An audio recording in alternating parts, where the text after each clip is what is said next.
Hello students, आप सभी का एक बार फिर से स्वागत है आपके अपने यूट्यूब चैनल NIOS पर। बच्चों, आज हम क्या पढ़ने वाले हैं? आज हम ज्योग्राफी के अपने सेकंड चैप्टर के इंपॉर्टेंट क्वेश्चंस को पढ़ेंगे।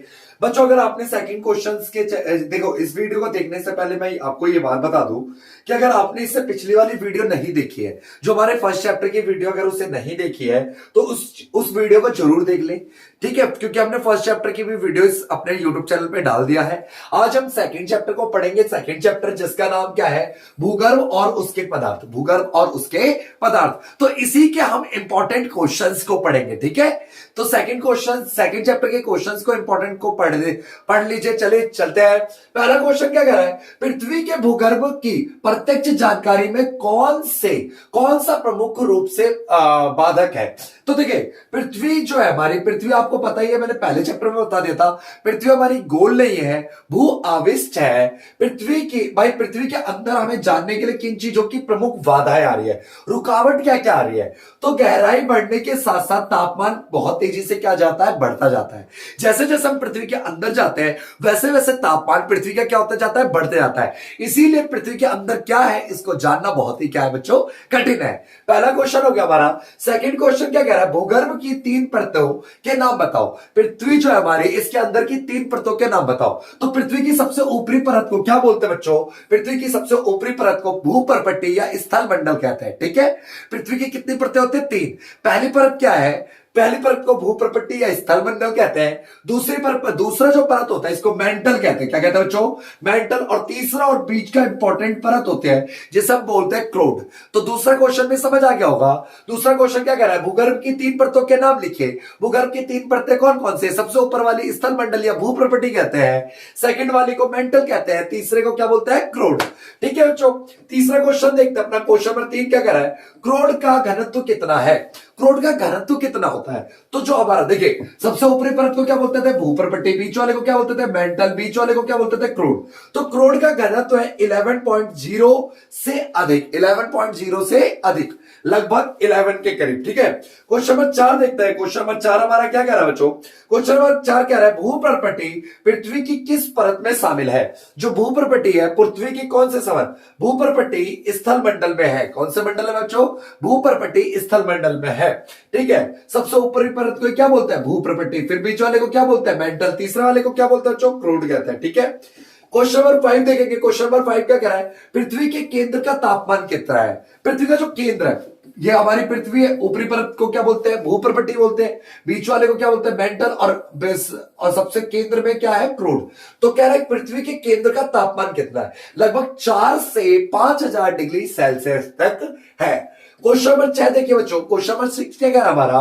कह रहा पृथ्वी के केंद्र की ओर जाने पर घनत्व तो क्यों बढ़ता जाता है? जैसे जैसे हम पृथ्वी के नीचे जाते हैं वैसे वैसे हमारा तापमान भी बढ़ता जाता है और वैसे वैसे घनत्व भी क्या होता जाता है? बढ़ता जाता है।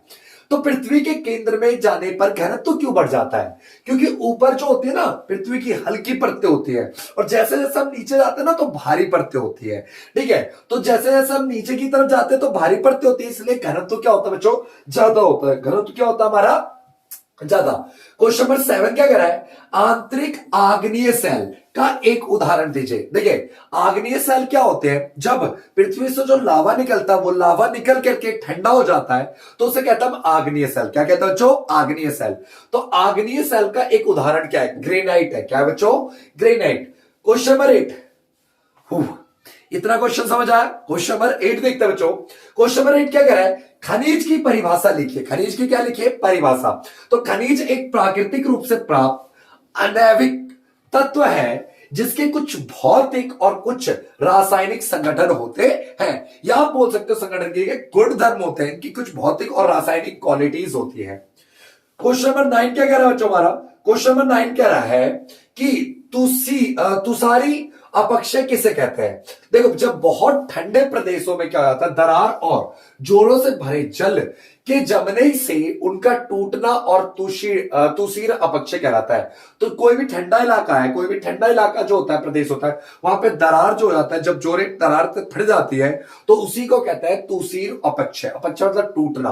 क्वेश्चन नंबर 10 क्या कह रहा है? पिंड विच्छेदन किसे कहते हैं? पिंड विच्छेदन जब सेल के जल्दी जल्दी से फैलना और सिकुड़ने से उनमें जोड़ से दरारें पड़ने लगती है, परिणाम स्वरूप छोटे छोटे पिंडों में क्या हो जाते हैं, सेल टूट जाती है। उसी प्रक्रिया को कहते हैं हम पिंड विच्छेदन। क्या कहते हैं बच्चों? पिंड विच्छेदन। क्वेश्चन नंबर 11 देखते हैं। क्वेश्चन नंबर 11 कह रहा है तल संतुलन की दो प्रक्रिया कौन सी है? पहला तो है निम्नीकरण व ऊंचे भाग को नीचा करना, और तल संतुलन। देखिए तल है, ये जमीन का तल है, मान लीजिए ये गड्ढा हो गया, यहाँ पे गड्ढा हो गया, तो इसको संतुलन कैसे? ऊंची भूमि को क्या कर दो, नीचे कर दो, तो तल क्या हो जाएगा हमारा? संतुलन।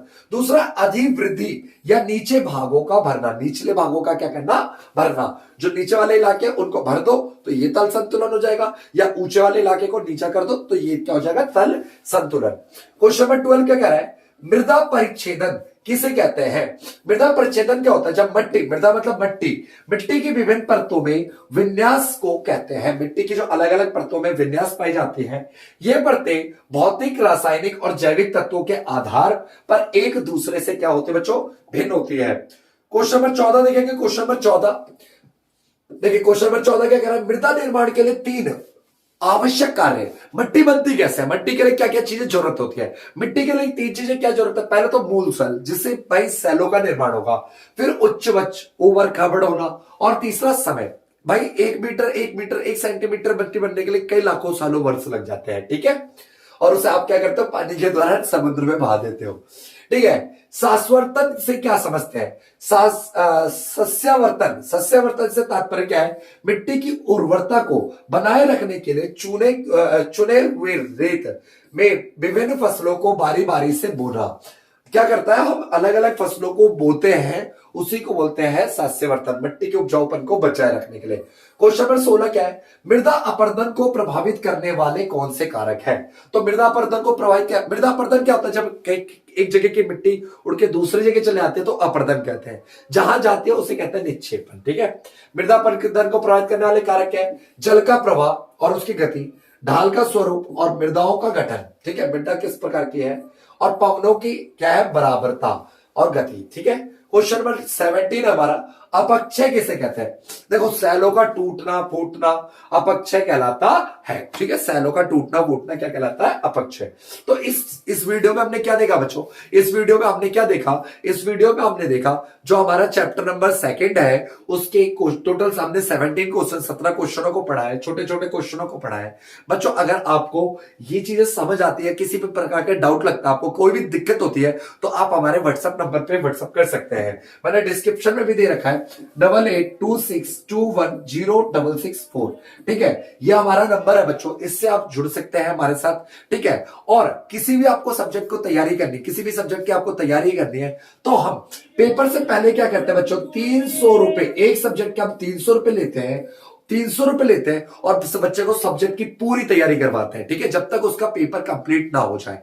History, political, geography, home science, data entry, painting हो गया, ज्योग्राफी हो गया, इकोनॉमिक्स हो गया, साइकोलॉजी हो गया, सोशियोलॉजी हो गया, कोई से भी सब्जेक्ट की आपको तैयारी करनी है, सिर्फ 300 रुपए में, आपके 300 रुपए में पूरी तैयारी करवाते हैं बच्चों, ठीक है। और वैसे तो आप यूट्यूब से काफी कंटेंट ले सकते हैं, इससे भी पढ़ सकते हैं, ठीक है। पर्सनली अगर आपको गाइडेंस चाहिए तो एक सब्जेक्ट के 300 रुपए पूरी तैयारी, ठीक है। ऐसा नहीं कि एक चैप्टर 2 चैप्टर के 300 रुपए, 300 रुपए में हम पूरी तैयारी करवाते हैं एक सब्जेक्ट की, ठीक है बच्चों। Thank you for watching our YouTube channel. Please subscribe करें, अपने दोस्तों के साथ इसे शेयर करें चैनल को। Thank you so much Babu.